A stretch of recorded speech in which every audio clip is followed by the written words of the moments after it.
Okay, so today we're talking about the top seller lead sources for realtors. And really, as realtors, generating leads should be one of your top priorities at all time. You do not want to fall into the cynical pattern of where you have these high seasons where you're generating income and you're so busy that you now can't produce more leads. And then therefore your lead producing and generating of leads then tapers off. And then by the time you get all these properties you had generated leads for begin to taper off and you've now closed them, now you've got to build that pullback up of leads. You've got to constantly have those lead sources going out there and generating leads consistently, right? Otherwise, you won't have any clients once the ones you have generated dry up or after they close, right? So while there are a number of ways to generate leads, some methods are more effective than others. So today we're going to be talking about 7 of those things, and some of them is a little bit of different perspective on a probably more traditional type of lead source. Okay, so the very first one we're going to start off with, and this one, and it comes in as the for sale by owner. Now, I want to take a different spin on this. This is not going to be talking about how to go out and just knock on doors and get for sale by owners, those type of things. We're not talking about that. Now, obviously that is a lead source, but let's talk about how we can actually generate leads in the for sale by category by looking at the websites that for sale by owners post to. Okay, because this is where we can find leads that we can then begin to market to when it comes to for sale by owners outside of having to drive around subdivisions and try to locate them one at a time. There's a convenient way, and it's called websites, to help us along this journey. So there are a ton of websites that cater to people who want to sell their homes without, unfortunately, us helping them, right? So, well, you may not get leads from these type of websites. These websites are a great source to find out who is trying to sell their home themselves. So I'm going to show you a couple of these websites now. All right, we're going to start off with Zillow. Okay, this is the website Zillow. Most of you guys are going to be familiar with Zillow, and you're going to think, oh, this is where I get some leads from, all that kind of stuff. Yes, you are correct. You do get leads here if you pay for their services. But what if you used Zillow as a way to find out how many for sale by owners are on the market, or any of these other websites? But a simple example of this would be this. I go into Zillow and I type in, let's just say I type in Chicago, Illinois. And obviously it's going to do a quick search for me. It's going to show me all the properties inside of Chicago, Illinois. Right there they are. Now, there's an interesting little thing here. It says agent listings, other listings. Look at that. If I hit other listings, and you can do this in search in any market you want, but if I hit other listings, you'll see a list of them. And I come in here and I click this, and look what it says, for sale by owner. Now I have a generated list of for sale by owners in a general area. So you can use this site as a way to find for sale by owners. All right. And then next step you can actually do is you can actually do what's called safe search. You could set up a safe search for yourself to be able to have these properties sent to you every time something new comes on the market. So this does the prospecting of for sale by owners for you. And then you can then use this site to find out all the details you possibly can about the property before you go and market to them. It's pretty handy. Now, there's other sites out there as well that you can do this same kind of type of system for. So you have Trulia, which is owned by Zillow, operates the same way. You can perform the same kind of search. You can then use FSBO.com, do the exact same thing. And you also have forsalebyowner.com. Now, there's a lot of sites out there that will help you generate these type of listings, right? To know who is trying to sell them by themselves. So here's some just really quick in summary how to use this source of for sale by owner websites to help you generate leads. Okay, so understand these websites layouts and how to search for properties. So begin to kind of poke around on those sites, kind of see what comes up, what kind of information they give you. Use the site's resources and all the tools that they have for like mapping, neighborhood information. Use that to capture all the details you possibly can about that property. Then take advantage of the communication abilities inside of those websites, like the safe searches. And then what you're going to do is you're going to create that quick speak sheet. You're going to have maybe a notepad, and you're going to write down everything you can about that property. Now, what this does for you is this gives you the information you need to be able to go door knock, to talk to the homeowner. You can probably even know their name before you go and knock on the door. So it gives you all the information you need to be able to canvass those subdivisions for listings. So it's a great tool to be able to get in there and find out who's trying to sell their home themselves.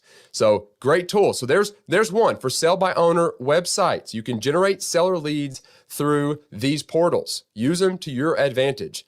Here's another one. And this one should not come as a surprise at all. It's a common way we've generated business for many, many years. And it's referrals from past clients. This is one of the best ways to generate seller leads, is using and asking your past clients for other people that might be selling, right? It makes sense. These people have already trusted you. You've sold them the house, bought them, helped them buy a house, helped them sell a house, whatever the case may be, they can vouch for you. So if you've provided them with a good service and helped them sell their home quickly and for a good price, they are going to be happy to recommend you. But now the catch is we don't typically follow back up with them and just simply ask. This is where a CRM, a contact resource management software, will help you. If you create a group inside of your CRM named past clients and you generate drip campaigns, those type of things that provide value to them, but at the end of those drip campaigns, you have a statement that says, hey, I would love to work with somebody that you know and help them buy or sell their home. So it's another one of those avenues that we've got to ask for the referral. So go back through all the years of being in real estate and begin to draft an email, a personal handwritten note, and ask for referrals. Go back and generate leads that way. All right, so here's some tips for you to be able to generate some leads from this source. Reach out to past clients and ask for referrals. Mention that. Send a thank you note after the sale. A lot of times what this is going to be, these tips here, is staying in constant communication with your past clients. Because if you have a reputation with them, when you go back and you need to ask for more business, they're more likely to do it because you've continually provided them with a service. So be sure that you work this into your follow-up plan after you make a sale, because it's going to be key to then helping you to grow that referral business that ultimately will lead to sales. So stay up to date on market trends so you can offer advice. That's another one to help you do this, because when you reach back out to your past clients, you do want to be able to offer them something of value. And a lot of times people are really just kind of curious about what's going on in the market. So be sure to provide them information like that. And at the end of each one of those emails or whatever, ask for referrals. Be sure on your card, your business card, your email signatures, everything, ask for referrals. You can list the areas that you service inside of all those mediums as well. Like, on your email signature, what areas do you service? Put that in there and say, hey, I'm actively looking for referrals in this area, right? All right, here's another one for you guys. Expired listings. Okay, some people love to work these. Some agents do not like to work these, and I get it. Some of them think, well, it's expired. They probably still have a relationship with their agent, and I might be crossing over and offending them and causing some problems there in the real estate industry and that kind of stuff. I can respect that, but here's the thing: that homeowner wants to sell their home. The home expired for a reason. And if you are confident in your ability to actually be able to sell that property, and you are confident that your marketing package and your value proposition is going to lead them to a sale, then you owe it to the homeowner to at least be able to offer your service to them. So I encourage you guys, this is a market that you can generate listings from, okay? So these listings can be a valuable source of leads for realtors because these sellers are still motivated to sell. So, and it's very, very easy to find these sources, right? The MLS, the multi-listing service, provides you a report of expirations. A lot of MLSs out there will set up a safe search where you can be notified when things expire off the market. If that's the case, set up that reminder to be sent to you every other day, every week, whatever it may be, and be notified. Or check the hot sheet every single day. Work that into your daily routine. Every day I'm going to go in there, I'm going to check the expired list, right? I'm going to see what's expired. And if I find a property that I feel like I can market myself to, and I feel like I can help the homeowner sell their home, and I'm truly going in there believing that I can, then you owe it to the seller and you owe it to your own business to do so. Now, here's some tips on how to generate leads from this source. First step is the obvious one. Reach out to the sellers of expired listings and ask, just simply ask, hey, I know it expired. I know you didn't sell your property. You might still have a relationship with your current realtor, perfectly fine, but I would just love the opportunity to tell you what I do and how I operate and how I plan on communicating with you and what I plan on doing for you as your professional to help you sell your home. Be sure to relay and ask them if they're still interested in selling their home, and if they are, would they consider doing it with you? Sometimes we just don't get what we are looking for because we just don't ask. We just don't ask. We're afraid of hearing the word no. And sometimes no is just a maybe, right?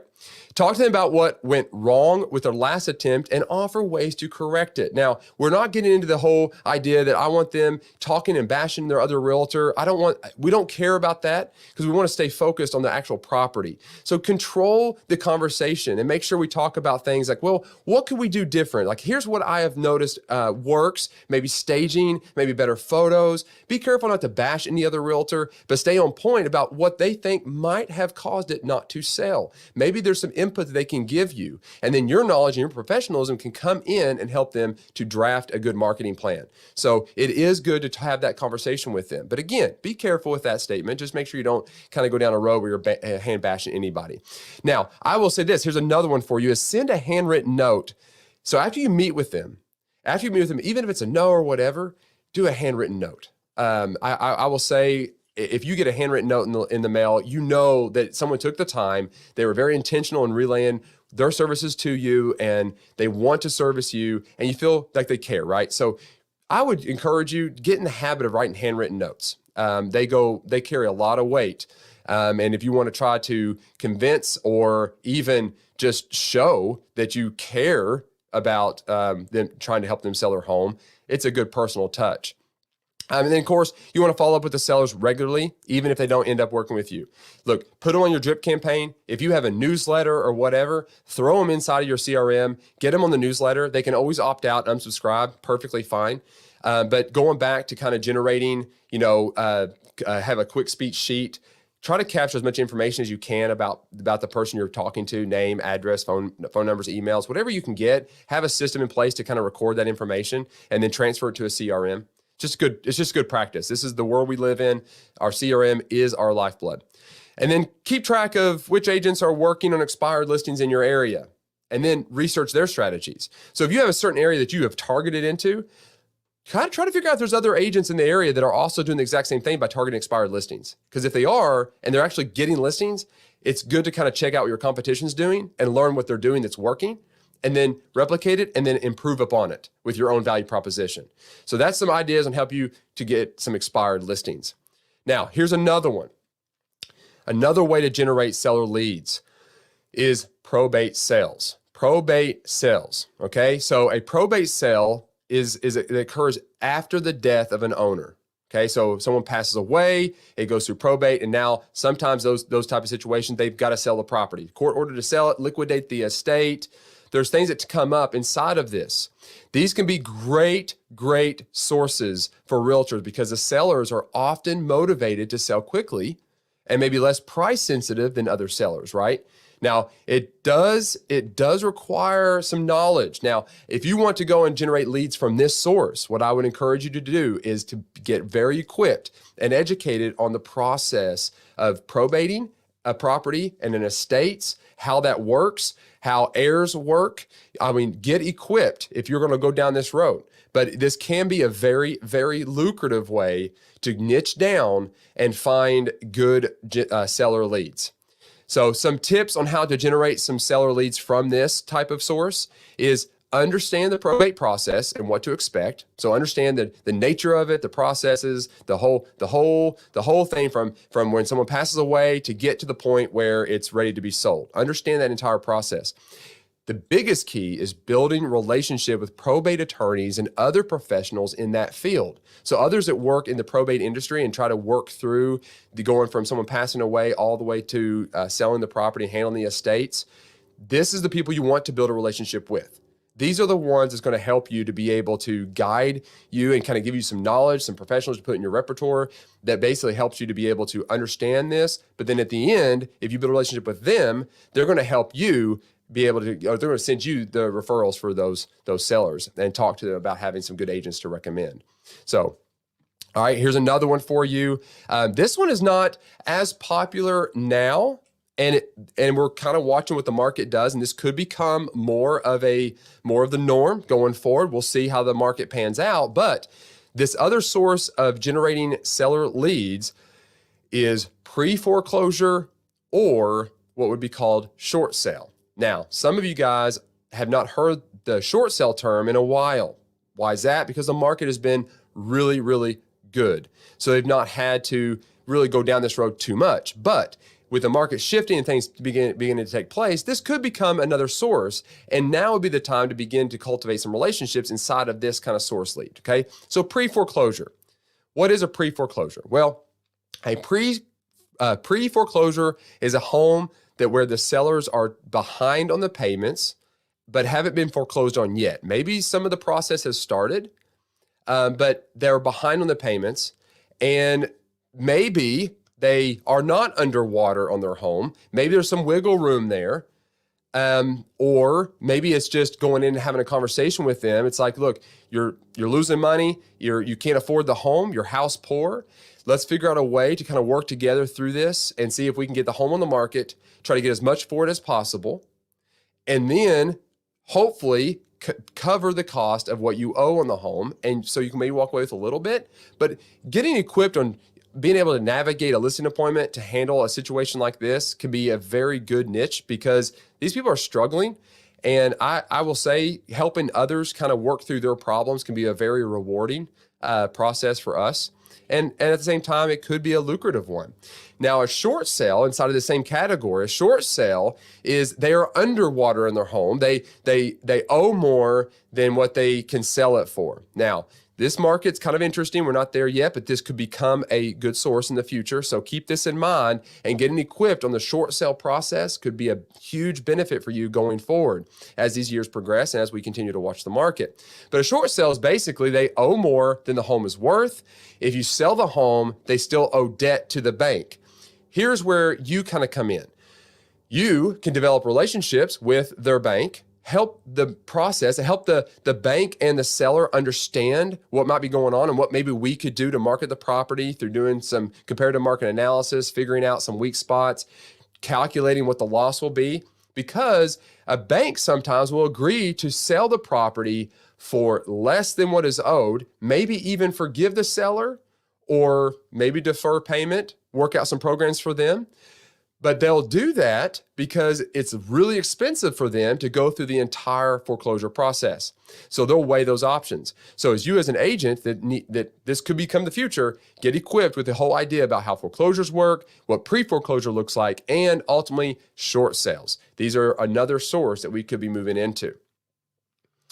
All right, some tips on how to generate leads from this source is stay up to date on the latest pre-foreclosure laws in your area so you can be prepared to help homeowners who are facing foreclosure. Get equipped on understanding the laws that govern foreclosures and short sales, and then build a relationship with other professionals in the industry, such as lenders, title companies, and real estate attorneys. Those are all the people you kind of want to build relationships with. Now, working this niche can be difficult, so get equipped. All right. Now, this next one is one of my favorite ways to kind of hone in on a market area that basically will help you have a higher turnover rate.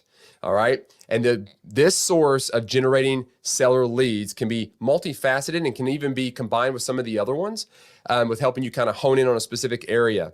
And if you've been in the industry at all for any length of time, you're going to know the term absorption rate. Absorption rate. Okay. So the absorption rate is a measure of how quickly homes are selling in a given market. Okay, so knowing the absorption rate in your area can help you price homes accurately, know when to list homes, and ultimately get more listings. It will help you do that because it's giving you some really hardcore data here that you can use in your marketing materials and where you need to be focusing. So why is absorption important? So let's break this down just a little bit. Okay, so hopefully you guys have your thinking caps on and you're okay with math, because it does require you to do a little bit of math to be able to figure out absorption rate. But I assure you, it is easy. It's easy math. All right, so let's get into it. So if the let's lay the foundation about absorption rate. So if the absorption rate is low, so what we're going to do is we're going to have a number that kind of generates from doing our math equation. That's going to tell us how much months of supply we currently have.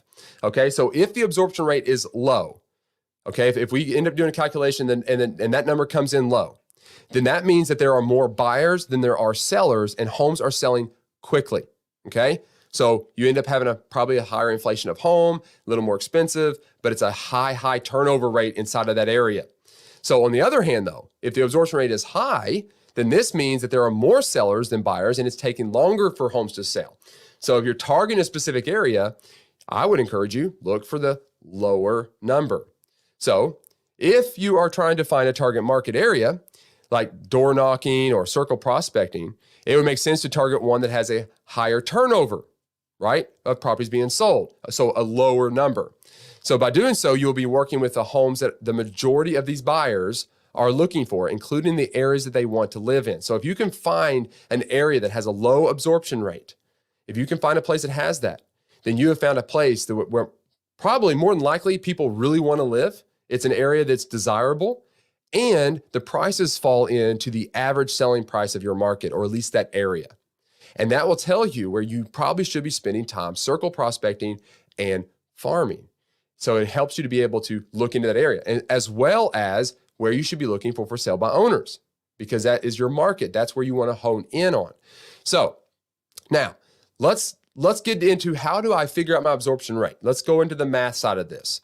So there are 3 pieces of information that you've got to have to be able to determine the absorption rate. All right.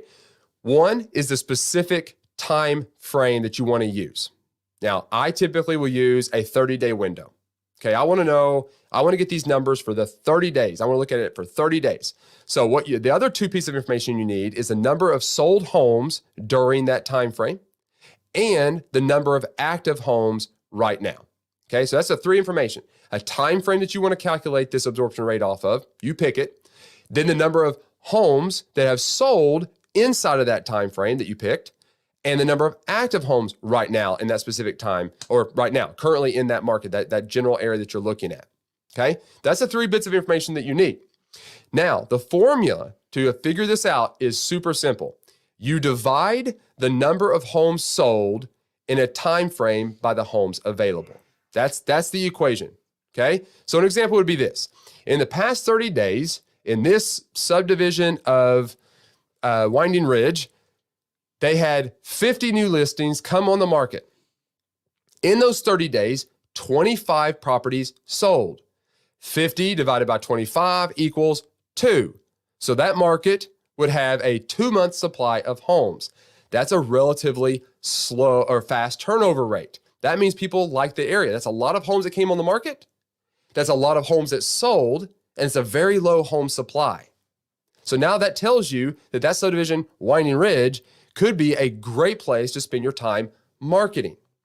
So here's kind of what a graph that I would say you could go by.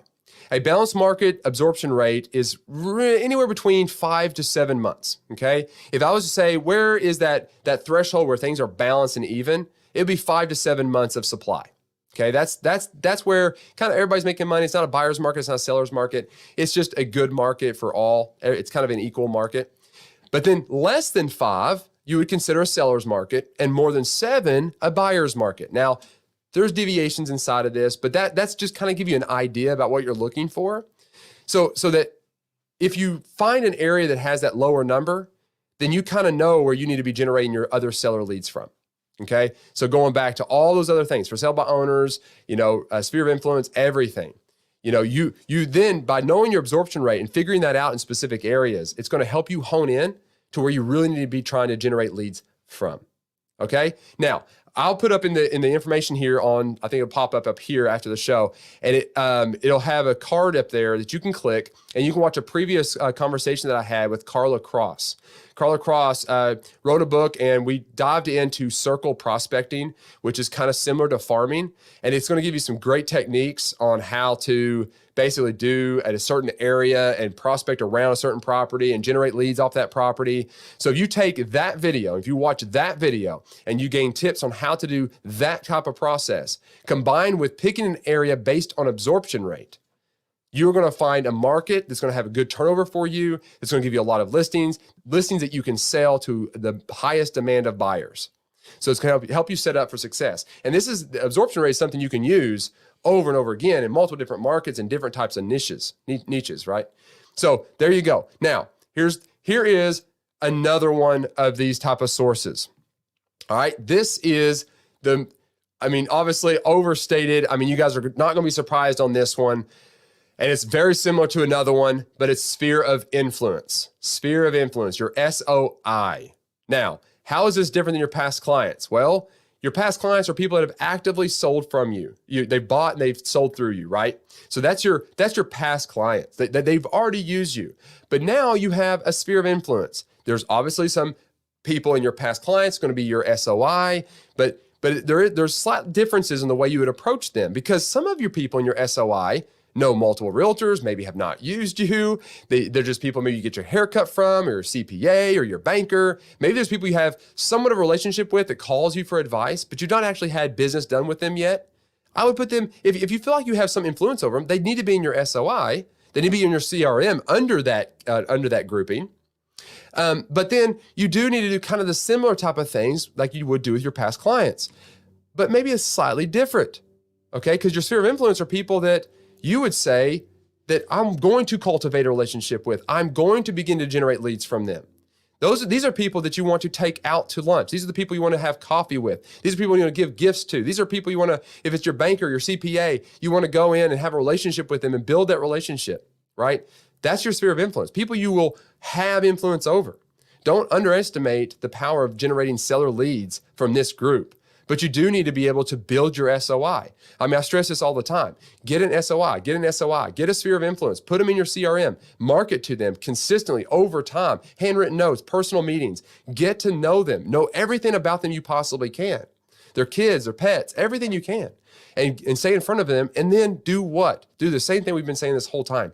Ask for referrals. Ask if they know anybody that's willing to sell or buy right now in the market. You can generate a lot. They know a lot of people in your communities.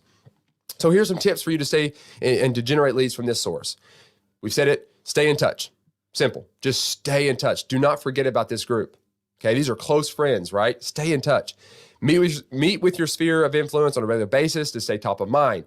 We all know that we've asked this question many times. Why did you use the realtor you used? And the response from a good friend would be, because they were there. They were present. They sent me an email. I forgot all about you. We hear it all the time. Don't let that happen to you. Don't let them forget about you. Don't let them forget about you. All right. Send out monthly newsletters or e-blasts with information about the market and your services. Constantly just stay in front of them, offering them something of value. Give back something to them. And then host some educational events for your sphere of influence. Maybe get them all together at a restaurant and take some of the key people out and talk about the market. We're going into a shift now. Maybe it's a good time for you to become the expert in this shift. Maybe it's time for you to get equipped with some of this MLS data and reports you hear about economy shifting, and bring in professionals that know this market and have them speak to your sphere of influence, educate your sphere of influence, be the provider of that professional service. And then here's another one. And this one, to be honest, we always ask for referrals. We ask for them to give it back to us. But what if we gave referrals back to them, right? What if we, in return, start giving them business back? So that way we're not constantly just, hey, give us referrals. What if we, instead of say, hey, I'm looking for the next buyer and seller. If you know somebody, please let me know. What if I said, hey, look, I want to help. I want to grow my business. My lifeblood is people, referrals, those type of things. And I know you want to grow yours. So let's get together for coffee. Let's hash out some ideas on how each of us can help one another. You tell me kind of some services that you offer, what I might have to contribute as far as my clients and my sphere of influence to kind of feed directly into your business, and you do the same for me, and we'll do a networking together every so often about this, right? Why not ask for that? Give back, right? Give back.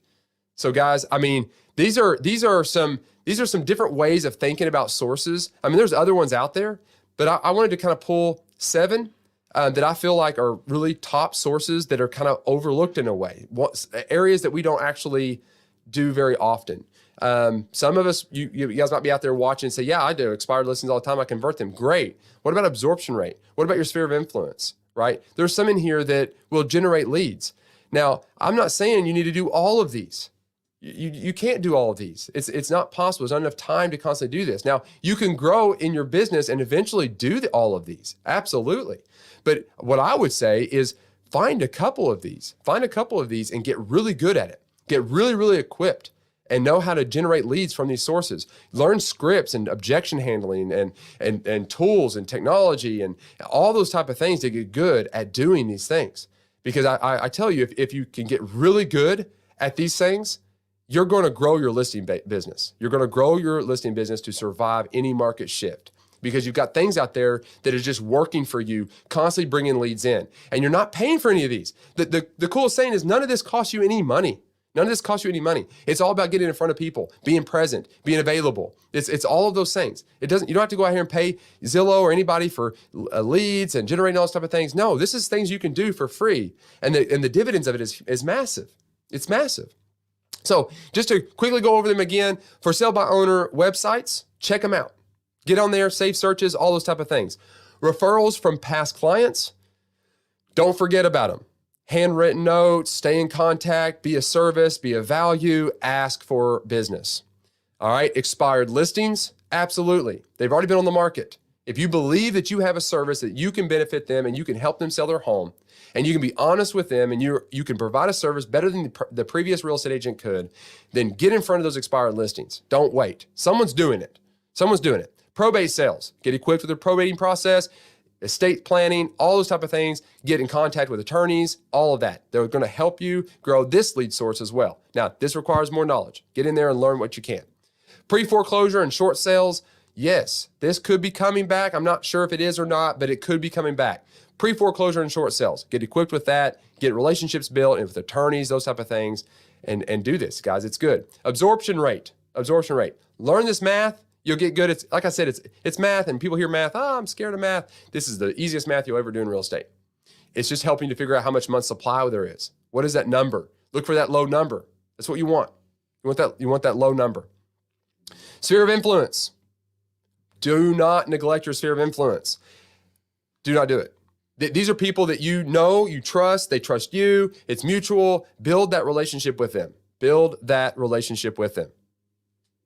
All right, guys, that is the 7 ways the top 7 seller lead sources for you guys. These are the ones that I have kind of just talked to a bunch of realtors, I've observed a bunch of realtors, and I've pulled in this, and I was like, well, yeah, these are great ideas. These are good ideas. I've done some of these myself. These are good. So guys, that is it for today. Thank you so much. Thank you so much for being here.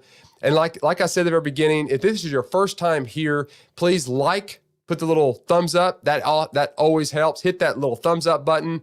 And then also subscribe to the channel and ring the bell so you're notified about whenever we go live or post a new video. And only do that, though, if I provided something of value. I want it to be genuine, guys. I really do hope that you gain something from this. And we're going to be coming back next Wednesday again at 12 p.m. I will see you guys then. In the meantime, be fearless. Keep pushing forward. Never stop being relentless in your pursuit of excellence. My name is Adam Gullett, and I'll see you next time. Take care.